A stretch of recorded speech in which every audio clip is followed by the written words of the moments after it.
March 15th, and Michigan State has just fallen to Purdue in the quarterfinals of the Big Ten tournament. 67 to 62, the Boilermakers took down the Spartans. It was definitely an interesting game. Um, you know, there's a lot of talk on Twitter throughout the game about the officiating, not even from just MSU people. I was seeing it from national accounts and stuff like that. But definitely a very entertaining game. It was a fun one. The Spartans, I thought, looked strong and, gave Purdue a great fight all the way till the end, although they weren't able to come away with it. Johnny, what were your thoughts in the game and what did you see in the Spartans' loss? Yeah, obviously, tough loss, right? Kind of had to fight our way to get back into that game, right? Kind of felt like it stayed around that 8 mark for a while in that second half and then finally broke through. But I think you got to be proud of the guys. Definitely that energy, whether they have it sometimes they don't, but in March, they brought it today. Definitely AJ, uh, you know, all the guys really. Marty in the short amount of time he played, right? You saw the energy. Wish we get that all the time. But no, but just seeing that type of work, right? The effort, um, them just the caring, right? You see it and everything goes out the window because these guys they can play. And again, you showed one other loss to Purdue. It's close, but yeah, that's again one of the best teams in the country, and you're showing you're right there and you're not scared of anyone.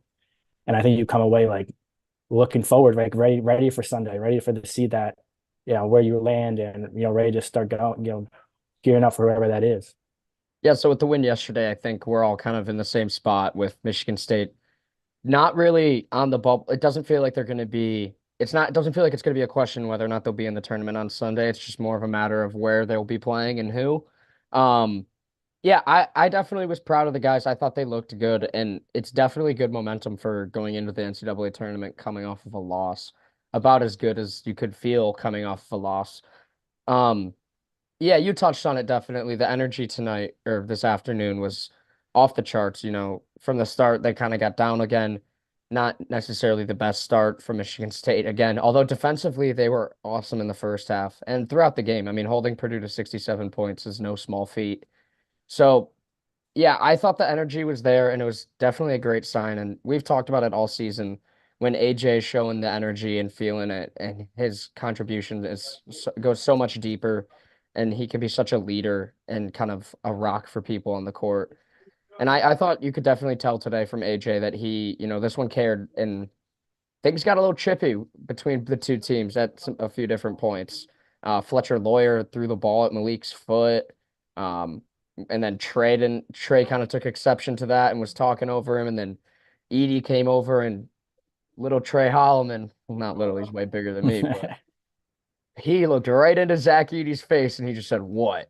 Yeah, he wasn't backing He down was to not him. backing down to anyone. So that's obviously the kind of fight you love to see going in to March for Michigan State. So definitely a positive there coming out of the loss.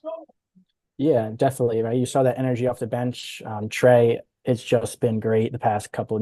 Yesterday he was great. We talked about that.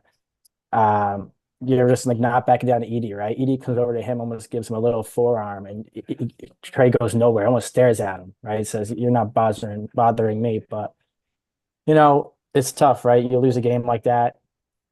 Shots, right? Again, it's hard to win a game. 4 of 18 from three.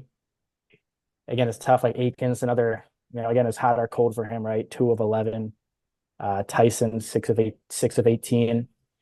When those are our shooters, right? Yeah, it's not easy to win, but I think that shows you how we can overcome that to stay in these games, right? And it just comes down to AJ, like you said, leading, right? 10 assists, right? I'm not sure when the last time he hit double-digit assists. Um, but yeah, and it's seeing like I also like to see the confidence in Booker late in the game, right? That's three that almost went down. Oh, Halfway down. I It was was jumping out brutal. of my seat, but I think that's a great thing to see, right? The confidence in him to have him in a game that's, you need a three, you're down with a minute left in the game. Uh, I mean, that's great. Again, you got what we wanted from our guys in terms of effort. Obviously, maybe a little bit better execution, but can't get mad at that. Yeah, so I kind of alluded to it at the start. There was a lot of talk on Twitter during the game about the officiating.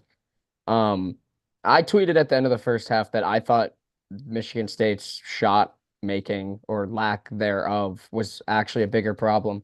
They were getting a lot of really good looks against Purdue today, and there's just a lot of good looks that didn't go down, and sometimes that's just really what it comes down to. We can get into the officiating a little bit here. I didn't think it was great. But it never is when Purdue's playing. It's just difficult to officiate a 7'4" center who's 300 pounds. But yeah, the one that sticks out, and we talked about it right before we started recording, was Lance Jones or Tyson Walker gets called for a charge, and it's his fourth foul late in the second half. And Lance Jones is almost half of his foot, or almost his entire foot, was in the restricted area. And that you said it before, that just can't happen. That's not a subjective call made by an official. It's an easy call. Everyone I was with watching the game, we saw it live, and that it was just I don't know. It's definitely going to be interesting to see when Purdue gets officiated by someone outside of Big Ten officials. But I also definitely believe that the difference today for the Spartans was they missed a lot of really good looks. And if they hit a few more open shots, definitely would have been a different game at the end there. Yeah, I definitely agree. The first half, whatever you want to put it, the looks were there, right? Akins from three, Walker, right? You got what you wanted. They don't go down, they don't go down, right? A lot of questionable calls. Obviously, I thought Walker's, I think it was third foul at the end of the half. Lance Jones drew the offensive foul, and then the other one on Hall, another Yeah. debatable one. But again, like you said, the one at the end of the game, right? It's a 4-point game. Tyson drives, that's an and one. He made it. Instead, it's going the other way when his foot's in the restricted area. Again, not much you can do. And then you could argue Edie. It's tough. Again, like you said, you can't guard 7'4", 300 pounds. And we'll see.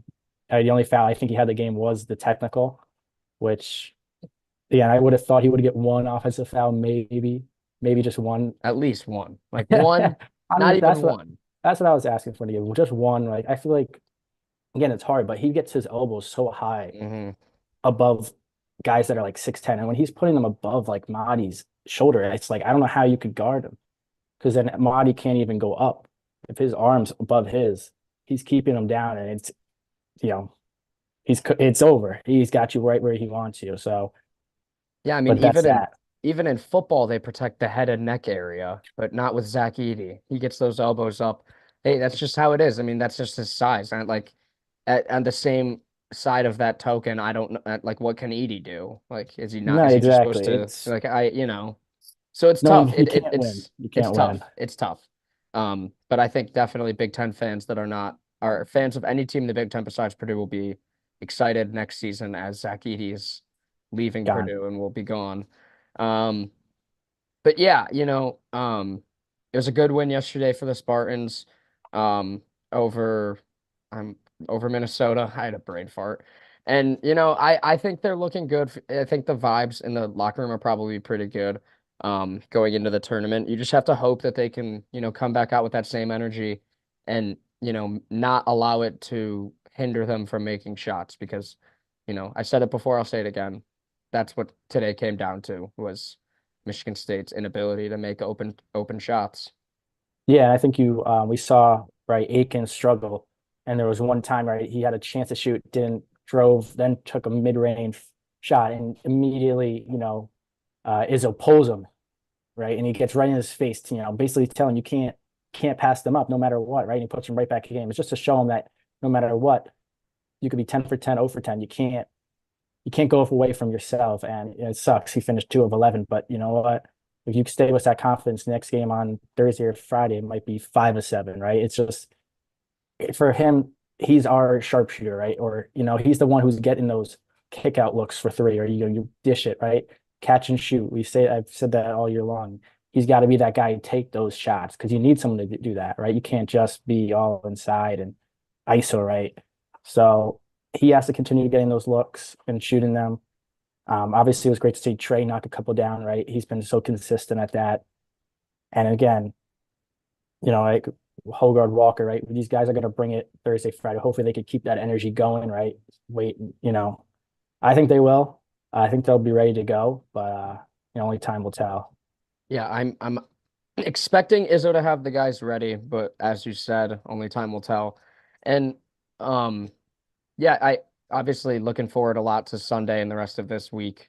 Um Conference tournament week has been awesome. I don't know if you've seen the A10 at all, but the semifinals, Mhm. it's like It five was, versus I nine was, and eight. yeah, Like there's all one through four all lost. yeah. It was actually, Crazy. I was watching, I kept checking in on them, and it stunk to see Loyola Chicago go out with Valentine. We're rooting for them. But then you saw them go out, and then obviously Dayton and Richmond. It's just like, whoa.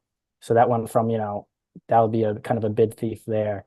But yeah, I mean, that's March. This is, as college basketball fans, we root for things like that. And obviously, come Sunday, it's go time. It's a lot of teams. Luckily, it shouldn't be any worry for us. But, those teams right on that last four and first four out will be sweating it out. And that's the beauty of it. So I'm just excited for it. Yeah, I cannot wait to have a bracket in my hands, stare at an empty bracket, and over the course of Sunday through Wednesday, make countless changes to my bracket. Look at Ken Palm for countless hours, Torvik ratings, everything. But yeah, I don't have anything else. Are you all good, Johnny? No, I think we covered it again. You got to praise the effort of the guys.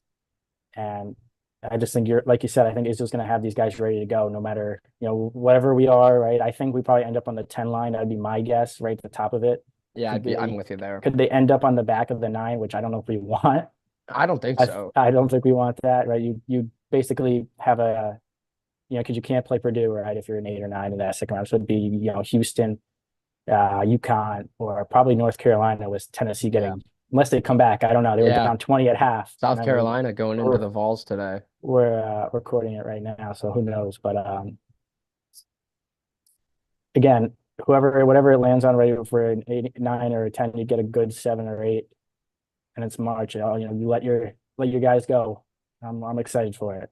Yeah, definitely a lot of things to be excited for, obviously, with Michigan State seemingly into the tournament. So, um, yeah, we'll wrap things up there. Go follow us on Twitter. Go follow Fearless68. Yeah, we'll be back again on, sometime early next week to talk about the draw for Michigan State matchup and all the good stuff for March. So get ready. The NCAA tournament just around the corner. A week away. Can't wait.